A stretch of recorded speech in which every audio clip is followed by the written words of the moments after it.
Now let me bring it down to myself. Joseph has paid a price over the last 8 years. And I realize that there's been something in who I am that I don't trust God sometimes. I become a little bit, if you will, codependent. I think I need to help God out. You following me?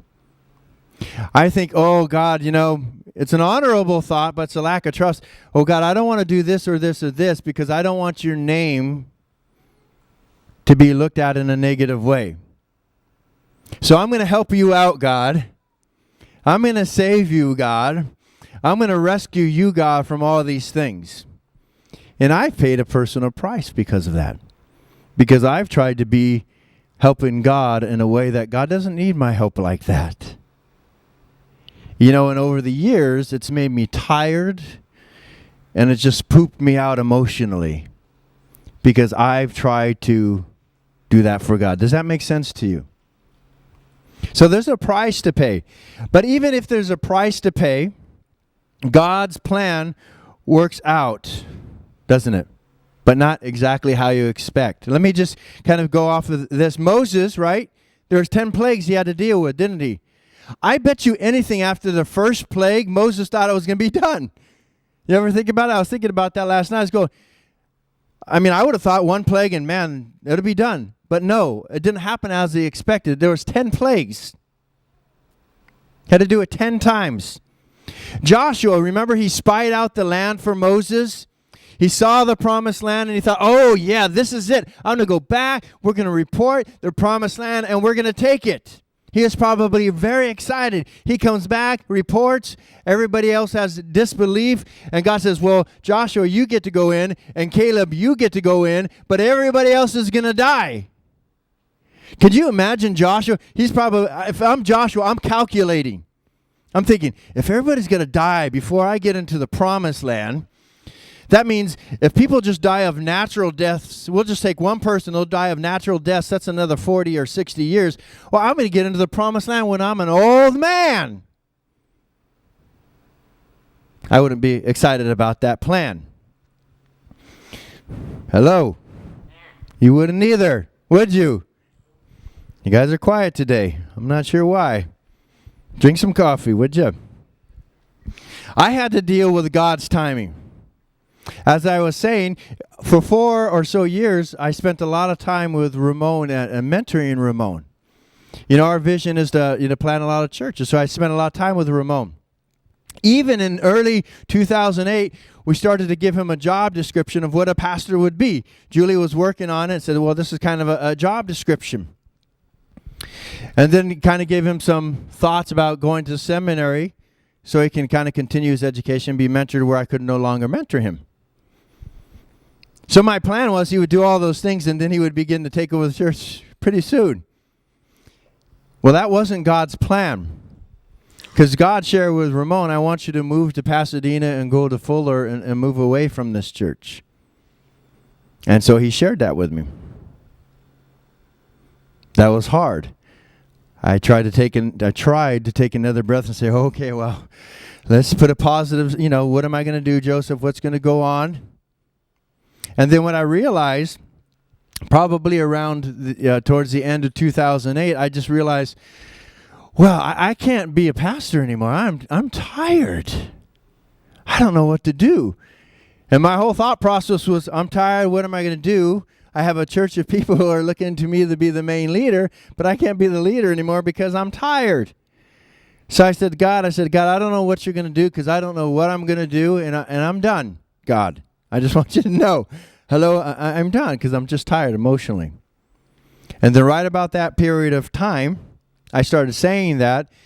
I shared with Ramon and a few other people what was going on. And then I didn't know, but God's plan was he was bringing Ramon back. Amen? But I didn't know it. You see, so I was suffering. I was paying a price. I didn't know the next step. And then God was starting to speak to Ramon at the same time. And then luckily, in God's divine plan, we came together and things are working out like they are. Amen? Isn't that good? But I did suffer. So I don't want to pretend like, a lot of the transition with the church is all perfect and I didn't have any hardship along the way, because I did. I was tired. But God's plan, the way he does it, is really weird. And I'm still a little bit upset with God for doing the plan the way he did it. You understand? It's kind of like surfing and somebody promises you a storm and the waves are going to be really big that day. You get all pumped up, you get all ready, you get out there and it's blown. You know what I mean? The wind's been blowing and there's absolutely no surf for surfers. You understand that? It's a bummer. So I told you who Moses was, who Joshua was. Let me tell you a little bit about who I am. I'm a church planter, right? That's what I did here, right? I planted a church. I'm an entrepreneur. We started a business too. I love ethnicity. I want to see a church that's multifaceted, multi-cultural, and that's happening. It doesn't happen everywhere you go, okay? I'm a multitasker. I do 3 or 4 things at once. I'm thinking about Mark surfing. I'm thinking about my football at the same time right now. Did you know that? You didn't know that, did you? I'm thinking, Tim and Kaylin are going on a great vacation. I'm thinking I'm going out to lunch with the Ingles afterwards. All the stuff while I'm preaching. And then I'm supposed to be listening to God at the same time. I'm a multitasker. I get bored really easily with one thing. Okay, this is just who I am. I'm a tent maker. And I live in the future constantly. And so I'm a dreamer wanting to help other people find their dreams. Does that make sense to you? This is who I am. And the reason I'm telling you this, because with all the amazing things going on, Ramon coming in, all the salvations happening, the leaders being raised up, I just paid a price. And one of the reasons I paid a price is I started operating out of my gift mix. That may be a new term for you. We all have gifts and callings. And when you work too long out of it, you begin to get tired and weary. We have something called the shape and the focus.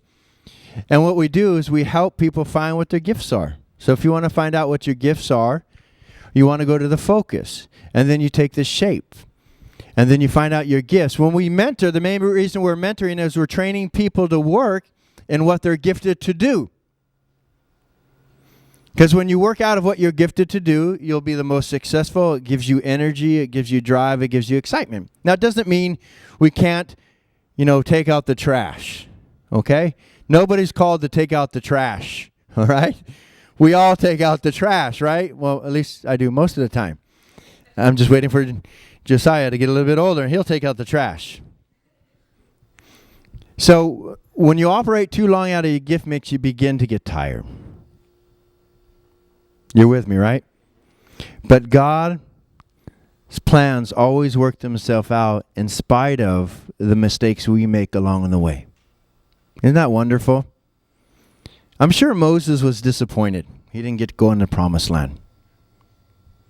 But I'm sure there's a great joy in him as well to know they were going to get to the promised land. And Joshua was going to lead them into the promised land. Personally disappointed, corporately excited. Does that make sense to you? It's a wonderful thing.